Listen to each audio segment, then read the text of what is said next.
Welcome to my channel. If you really indeed love English language and you want to speak professionally, before we dive into what we have today, do me a favor and hit the subscribe button and like this video so that YouTube will recommend to others. Let's get started. We're talking about last year, and trust me, this isn't just another boring grammar lesson. Native English speakers are having conversations about their experiences, their achievements, their struggles, and their growth from last year. And here's the thing that most English learners miss completely. When you can talk naturally about your past experiences, when you can describe what happened last year with confidence and clarity, you unlock an entirely new level of fluency. You stop sounding like a textbook and start sounding like a real person having real conversations. Think about it for just a second. How many times have you been in a conversation where someone asked you, "So how was your year?" Or "What did you do last year?" and you froze? Maybe you gave a simple answer like "it was good" or "nothing special" because you didn't have the vocabulary, you didn't have the confidence, and you definitely didn't have the practice to express everything you actually wanted to. Let's start with the most important phrase you absolutely must know. When we talk about last year in English, we use the past simple tense. This is non-negotiable. You cannot say, "I have visited Paris last year," because that's grammatically wrong. You must say, "I visited Paris last year." The past simple is your best friend when discussing completed actions from last year. We use verbs like went, did, made, tried, learned, experienced, achieved, struggled, overcame, and discovered. These action verbs are the building blocks of powerful storytelling in English, and storytelling is exactly what native speakers do when they discuss their past year. Now, here's where it gets interesting, and this is something that separates beginner English speakers from advanced ones. Advanced speakers don't just list facts. They don't say, "I went to work, I came home, I watched TV," like they're reading a boring diary entry. Instead, they paint pictures with their words. They use descriptive language that makes listeners feel like they're experiencing the story themselves. For example, instead of saying "last year was difficult," an advanced speaker might say, "Last year threw some serious challenges my way," or "Last year tested me in ways I never expected."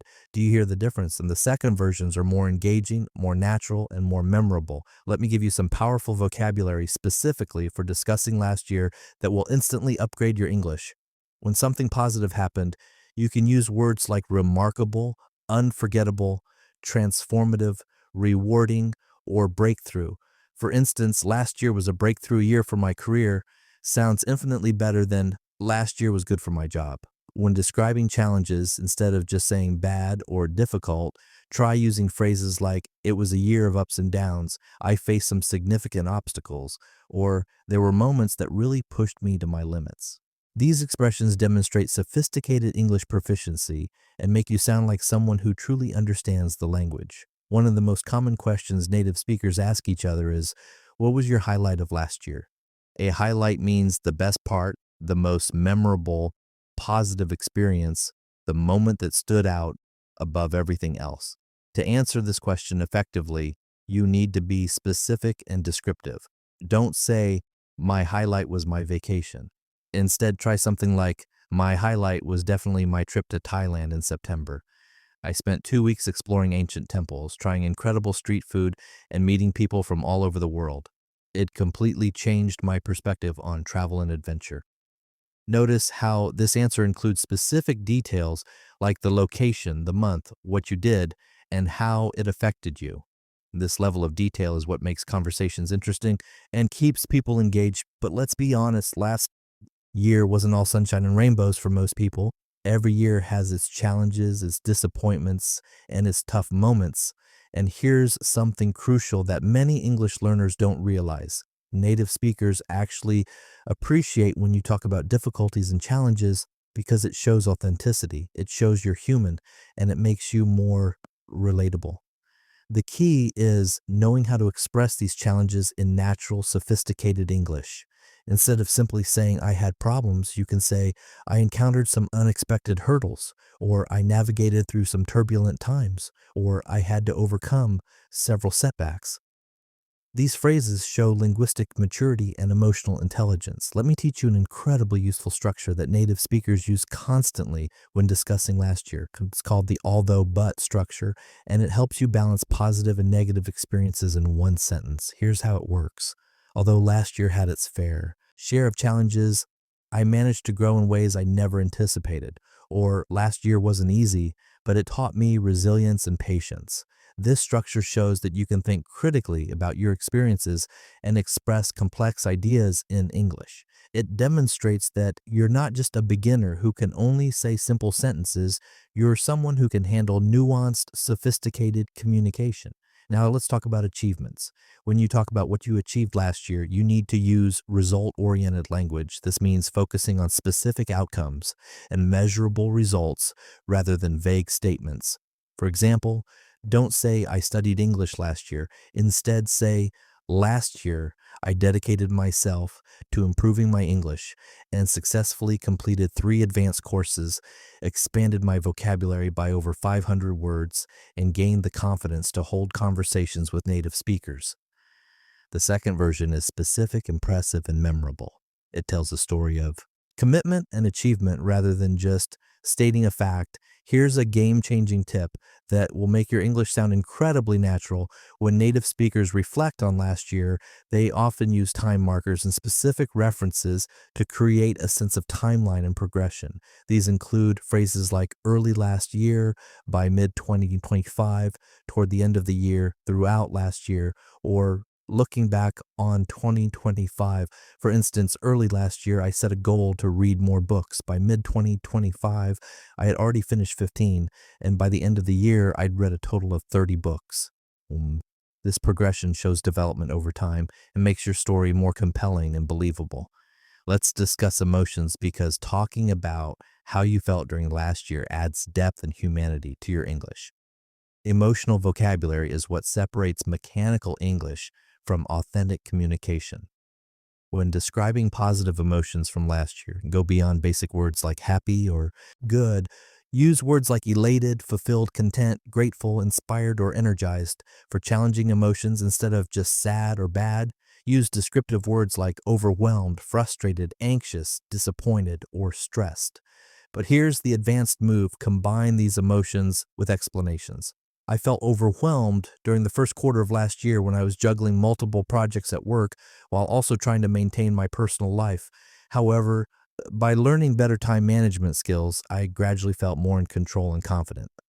One phrase that native speakers absolutely love when discussing last year is looking back or in retrospect. These phrases signal reflection and wisdom gained from experience. Looking back on last year, I realized that the moments I thought were failures were actually valuable learning experiences, or in retrospect, last year taught me more about myself than any other year before it. These expressions show that you're not just recounting events, you're analyzing them, learning from them, and growing as a person.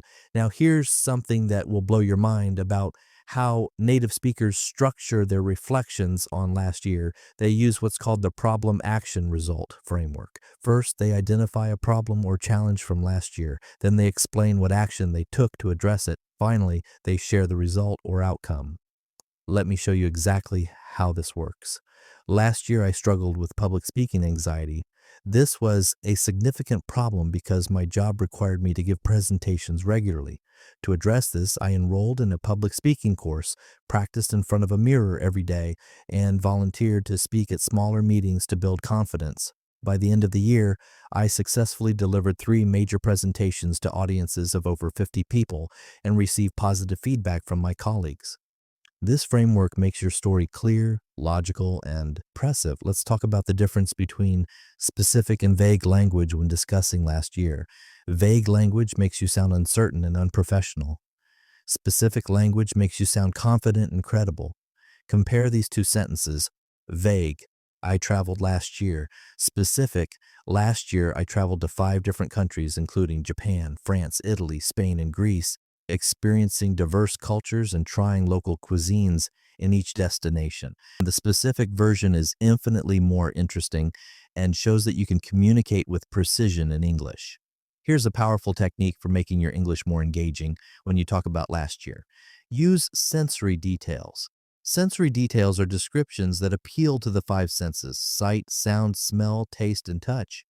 Instead of saying, I went to a concert last year, try last year I attended an unforgettable outdoor concert where the music filled the air, the crowd's energy was electric, and the summer breeze carried the scent of food trucks and excitement. Sensory details transport your listener into the experience and demonstrate advanced language skills. When discussing relationships and social experiences from last year, native speakers use specific phrasal verbs and expressions that you need to know. Instead of "I met new people," say "I connected with like-minded individuals," "I formed meaningful friendships," or "I expanded my social circle." For maintaining relationships, use expressions like "I stayed in touch with old friends," "I nurtured important relationships," or "I made an effort to be more present for the people who matter."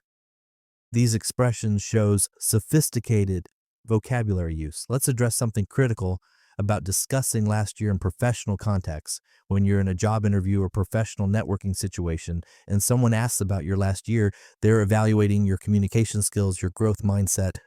Vocabulary becomes essential. Use words like developed, enhanced, refined, optimized, streamlined, implemented, or executed when discussing work-related achievements. Last year, I implemented a new project management system that streamlined our team's workflow and increased productivity by 20%. This sentence demonstrates professional competence and advanced English simultaneously. Now I'm going to share something that most English teachers never tell you. When native speakers discuss regrets or things they wish they'd done differently last year, they use a specific grammatical structure called the past conditional. Pay attention because this is advanced territory. We say "I wish I had" or "if only I had," followed by the past participle. For example, "I wish I had traveled more last year," or "if only I had started learning English earlier in 2025."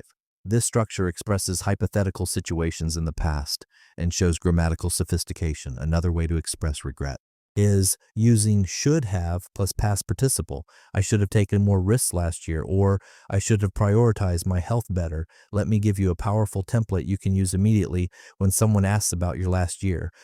Start with an overall assessment, provide specific examples, discuss challenges and how you overcame them, mention lessons learned, and end with how it's shaping your present or future. Here's how it sounds in action. Last year was genuinely transformative for me. I landed my dream job in marketing, which was a huge milestone I'd been working toward for years. It wasn't all smooth sailing, though. I faced a steep learning curve and moments of self-doubt, especially during my first major campaign. But I sought mentorship, stayed committed to learning, and eventually led a successful product launch that exceeded our targets. This experience taught me that discomfort is often where the most growth happens. Now, in 2026, I'm approaching new challenges with more confidence and resilience. The vocabulary, structures, and techniques I've shared with you today aren't just for talking about last year. They're transferable skills that will improve every aspect of your English communication. If this lesson transformed the way you think about English learning and gave you powerful tools to talk about last year with confidence, here's what you need to do right now. Hit that subscribe button because I create content like this every single week to help you speak English like you've always dreamed. I'll see you in the next episode.